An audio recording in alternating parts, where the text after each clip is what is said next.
Hello friends, welcome back to my channel, and today we will learn about chapter 27 from the unreal to the real in the book Meditation and Spiritual Life by Swami Yatishwarananda. तो आज का topic है basis of reasoning. Verification through direct experience is the basis of reasoning in Vedanta. तो वेदांता में जो तर्क का आधार दिया गया है वह एक्सपीरियंस के बेस पर है. There must be a clear analysis. We can even stand apart from our thoughts and watch them. तो यहाँ पर एक सिंपल एनालिसिस विश्लेषण किया गया है कि हम अपने थॉट्स को अपना एक वो अलग करके उसको देख सकते हैं. तो we can watch our mind, हम अपने माइंड को भी वॉच कर सकते हैं. So the mind is an object that can be watched by some other subject. So this is the way self analysis. तो ये सेल्फ एनालिसिस का रास्ता है. Inquiry into our real nature, इससे हम अपने वास्तविक जो हमारा नेचर है इसकी हम विश्लेषण कर सकते हैं. So by this we get a glimpse of the soul, और इसी के थ्रू हमें हमारी आत्मा का एक ग्लिम्स, छोटा सा परिचय मिलता है कि हमारी आत्मा क्या है.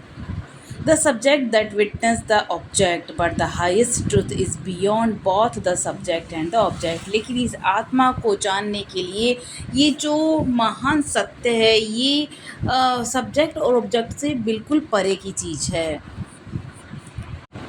When you are very reflective, you say to yourself, "Oh, this thought rises in my mind."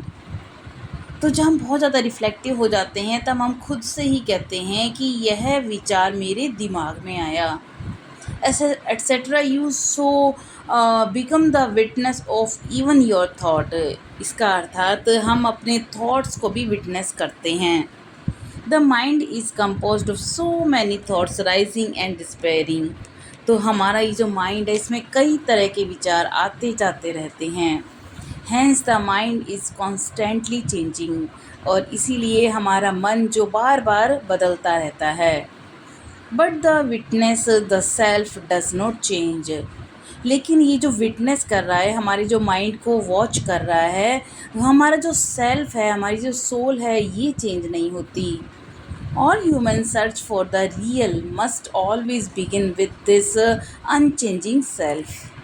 तो हर इंसान जो अपने भीतर के रियल वास्तविक क्या है जीव, उसके बारे में जानना चाहता है, जो कि चेंज नहीं होता. वह सेल्फ क्या है उसके बारे में वह जानना चाहता है. The principle of self consciousness is very basis of our personality. In the midst of all physical and mental changes, there is an us some unchanging principle, and this gives us the clue to attaining the ultimate reality. अर्थात हमारा जो व्यक्तित्व है उसका आधार है हमारे खुद की आत्म चेतना. तो हमारी जो फिज़िकल मेंटल चेंजेस आते रहते हैं, इसके मझधार में हमारे कुछ प्रिंसिपल हैं, जो कुछ चीज़ें हैं जो अनचेंजिंग होती हैं, और ये ही हमें क्लू देती हैं कि वह क्या वास्तविकता है और अंतिम सत्य क्या है जिसको हम प्राप्त कर सकते हैं. वह सेल्फ क्या है हमारे भीतर. If the bubble disappear the water particles does not disappear.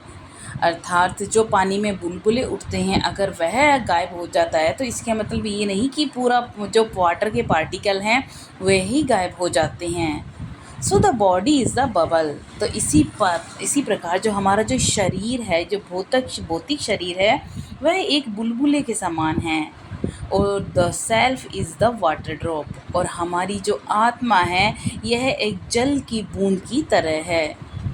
That which is the true essence in us ever remains, that which is not real from the absolute standpoint drops off. तो यही हमारे भीतर का सच्चा अस्तित्व है, जो हमारे भीतर सेल्फ को बताता है कि हम अंदर से क्या हैं और हमारी वास्तविकता क्या है. The body drops of, the self remains immutable, eternal, immortal. अर्थात हमारा जो भौतिक शरीर है ये ख़त्म होता है, ये नाशवान है, लेकिन हमारा जो सेल्फ है, हमारी जो आत्मा है, वह नष्ट नहीं होने वाली, ये अविनाशी है, ये अमर है। Our concept of ourselves has an important bearing on our activities. Suppose we look upon ourselves as the body, then the bodily enjoyment becomes the goal of our life. अर्थात यहाँ पर बताया जा रहा है कि सपोज करो कि हम अपने आप को सिर्फ बॉडी समझ लेते हैं, अर्थात हमारा ये जो हम जो खुद हैं सिर्फ बॉडी हैं। तो हमारा जो बॉडी को एन्जॉयमेंट देना हमारा जो लक्ष्य हो जाता है जीवन में, वह होता है हमारे भौतिक जो शरीर है, इसी की खुशी के लिए, इसी के एन्जॉयमेंट के लिए हमें जो काम करना होता है, तो हम वही सोच लेते हैं। And suppose we come to think that the soul persist after death. और मान लीजिए हमारी जो विचार आता है कि हमारी जो आत्मा है डेथ के बाद भी रहती है, and that our future life will wholly depend on our present activities, physical as well as mental. What would be our attitude then. अर्थात जब हमें पता चलता है कि हमारे जो ये शरीर है, भौतिक शरीर, ये नाशवान है और हमारी जो आत्मा है ये अजर अमर है, तब हमारा जो सोचने का जो तरीका होगा, हमारा जो फ्यूचर होगा, हमारा जो लाइफ को सोचकर जो वो एक गोल होता है, वह हमारी पूरी तरह से एक्टिविटीज़ को चेंज कर देगा, हमारे वर्तमान एक्टिविटीज़ को, हमारी फिज़िकल चीज़ों को, हमारी मेंटल सोच को चेंज कर देगा। तो हमारा लाइफ के प्रति जो एटीट्यूड है वो पूरी तरह से चेंज हो जाएगा। And then we would act in a different way, और फिर हम एक अलग तरीके से व्यवहार करना शुरू करेंगे। Because everything is not going to be over with death, क्योंकि उसके बाद जो हर चीज़ है वह डेथ के बाद ओवर नहीं होगी, अर्थात ख़त्म नहीं होगी।